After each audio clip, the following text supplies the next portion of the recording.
সংস্কার minus doctor Yunus zero,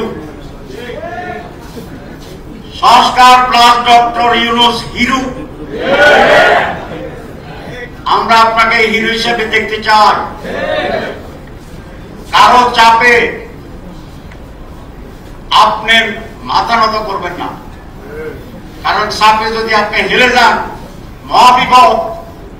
একদিক থেকে চাপ দিলে এদিকে যাবেন হেলে, আরেক দিকে যদি চাপটা একটু জোরে হয় তাহলে তো আবার এরকম হয়ে যাবে। তাহলে আপনাকে সারাদিন এরকম এরকম এরকম জিকির করতে।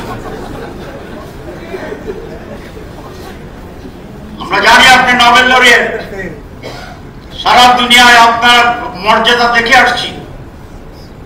আপনি সাহসী, আপনি কোন চাপে নথি স্বীকার করেন না। ভারতের মতো বিশাল রাষ্ট্রকে আপনি বিদ্যাগুলি দেখে দিচ্ছেন, আলহামদুলিল্লাহ। এখানেও আপনি যে মহান কাজটি আপনি উদ্যোগ নিয়েছেন, আপনার কমিটমেন্ট ছিল তিনটি: সংস্কার, বিচার, নির্বাচন। ওই দুটা করলে না সিরিয়ালি 3 নম্বর আসে। আপনি 1 থেকে 3-এ যাবেন না, আপনি 2 থেকে 3-এ যাবেন না, 3-এ যাবেন।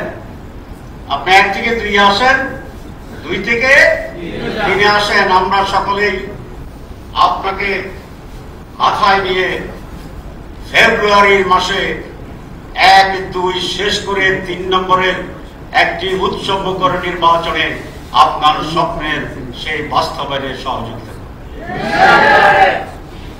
আর 2 দিন ধরে শুনতেছি যে আপনারা বিএনপিকেও খুশি করতে চান, জামাত ইসলামীকেও খুশি করতে চান, অন্য দলগুলোকেও খুশি করতে চান। কোন রাজনৈতিক দলকে খুশি করার দায়িত্ব আপনাদের নয়। কোন রাজনৈতিক দলকে খুশি করা আপনাদের কাজের ভিতরে পড়ে না।